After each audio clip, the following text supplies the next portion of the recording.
Hi, Assalamualaikum warahmatullahi ta'ala wabarakatuh.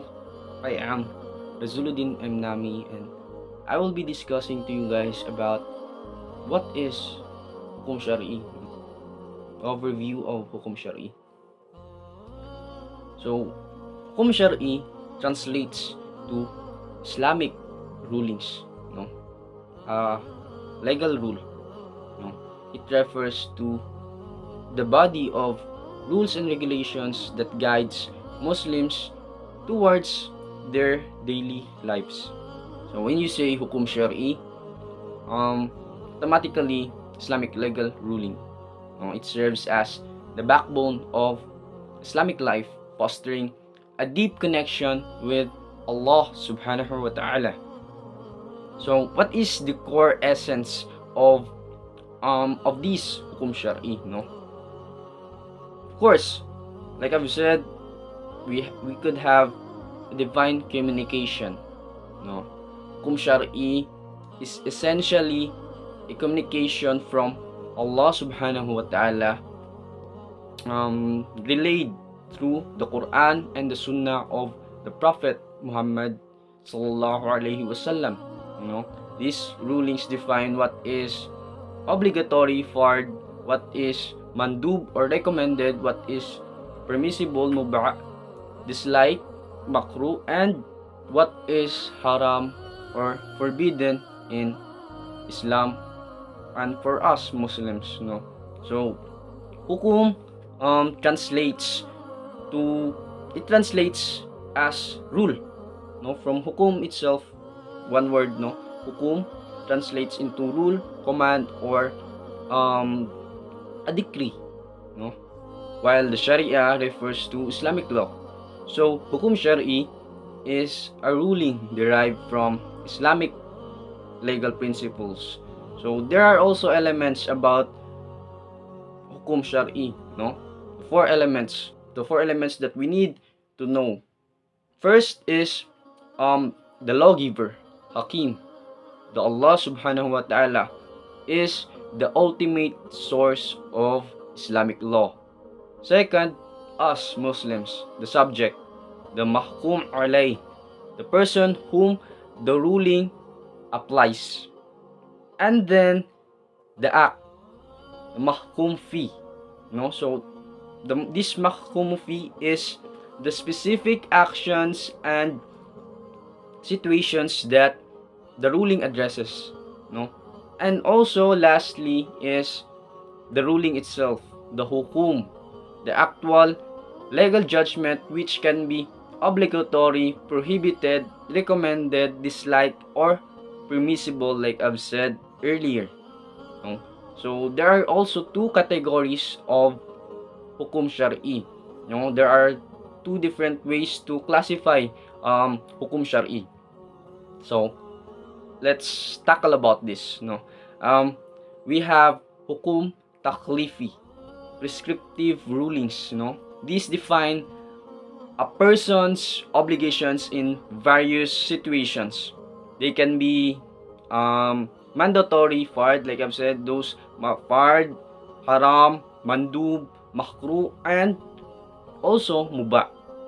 And then we also have hukum wad'i, a declaratory ruling, no? So what do you mean by this?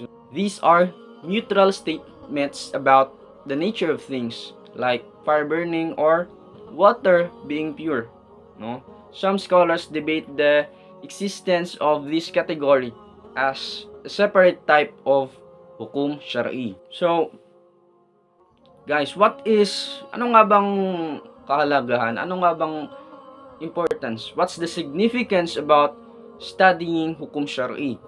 What's the virtue behind it, no? So now let me guys share it to you, no? Understanding Hukum Syar'i is essential for Muslims, no? As I've said, it guides our actions and behaviors in our life in accordance with Islamic principles. So parang isa tong roadmap na kailangan nating sundin, no? There are several crucial points to learning also about the Islamic legal ruling. First is guidance. Guidance for everyday life. So Hukum Shari provides a framework for Muslims to navigate their daily lives according to Islamic principles. It covers a wide range of actions from performing religious rituals like prayers and fasting to also conducting business transactions and interacting with others. By understanding Hukum Shari, Muslims can make informed decisions, they can make um, just decisions that are pleasing to Allah subhanahu wa ta'ala and also beneficial for ourselves, the society, so it's important. Second, deepening the faith and connection to God. Why? How? No? How do we how does it apply? No. Learning Hukum Shari goes beyond simply knowing the rules. No, it involves also understanding the reason behind the rulings, which can deepen our understanding, which can deepen a Muslim's faith and connection to Allah subhanahu wa ta'ala. And by studying it, Muslims can gain a richer appreciation for the divine wisdom behind the Islamic law. There are also several crucial points that some people might find crucial, like Hukum Shari develops a moral compass. It promotes moral compass that guides us Muslims towards good, discourages wrongdoings, like that. It also builds a just society. How do we build a just society with Hukum Shari? The Islamic legal principles, Islamic rulings aims to establish a just and equitable society for all, by applying the Hukum Shari, we will be living in peace as what Islam tries to promote, peace. There will be no chaos, there will be no hatred in the community. So, like I've said, we can get from my sayings, from my discussion, that Hukum Shari, understanding Hukum Shari is a lifelong pursuit for Muslims, offering guidance, fostering faith, and promoting a way of life based on Islamic principles. Learning Hukum Shari goes beyond simply memorizing rulings. It involves delving into reasoning behind them. It establishes a deeper appreciation for the divine wisdom embedded in Islamic law. So where does it come from? Where does this Hukum Shari comes from, So what are the sources? So basically, Sharia came from the primary sources and secondary sources. So what are the primary sources? The primary sources of Islamic law is the Quran and the Sunnah. The Quran provides a clear commandments and principles that form the foundation of Hukum Shari. So this is the origin, And then the Sunnah, the teachings and the practices of Prophet Muhammad sallallahu alaihi wasallam, narrated in hadiths, serve as a practical guide, to understanding and implementing the Quranic principles. We also have what we call ijtihad. Islamic scholars, jurists employs a rigorous process called ijtihad to derive rulings, in every actions. In our everyday life, it derives rulings from the Quran and the Sunnah. This involve interpreting the sources, considering the text, and applying legal reasoning, the usulul fiqh.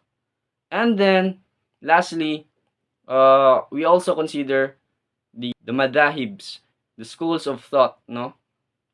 It is diverse interpretation, but because over time, different schools of Islamic jurisprudence, the madhahib, emerged with um, slightly varying interpretations of sources and methodologies for deriving rulings. Some prominent madhahibs is includes Hanafi, Maliki, Shafi'i, and Hanbali. What are the effects? No? Why do we need to study hukum syar'i? Why do we need to learn about it?